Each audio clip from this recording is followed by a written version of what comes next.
आप सभी भाई बहनों का धर्म दर्शन की ज्ञान संदेश कक्षा में एक बार फिर स्वागत है।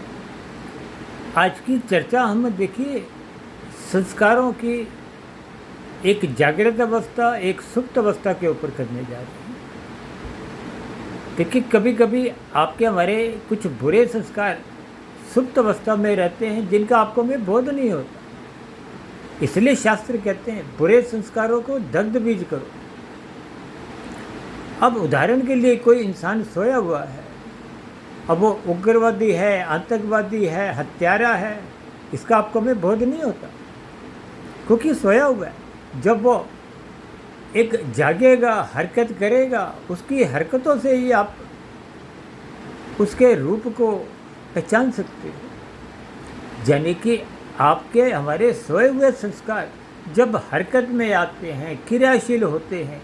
अब कभी कभी आपने सुना होगा कोई मनुष्य पिछले 20 साल से बहुत ही ईमानदार था, उसने ऐसा चोरी का काम करके बहुत जघन्य अपराध किए।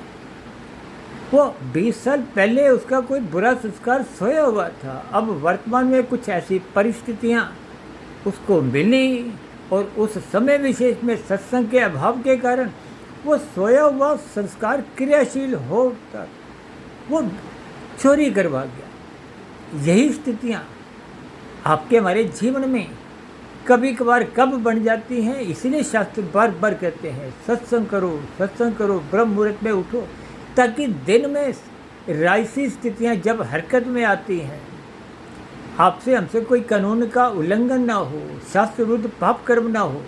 इसलिए मेरी आप सभी भाई बहनों से विनती है, ब्रह्म मुहूर्त में उठें, अपने बुरे संस्कार जो आज सोए हुए हैं उनको सोए हुए ही दग्ध बीज करो।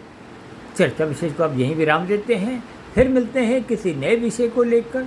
तब तक आप अपने आध्यात्मिक मित्र सुधीर भाटिया फकीर को इजाज़त दें। वीडियो विशेष को सुनने के लिए बहुत बहुत धन्यवाद।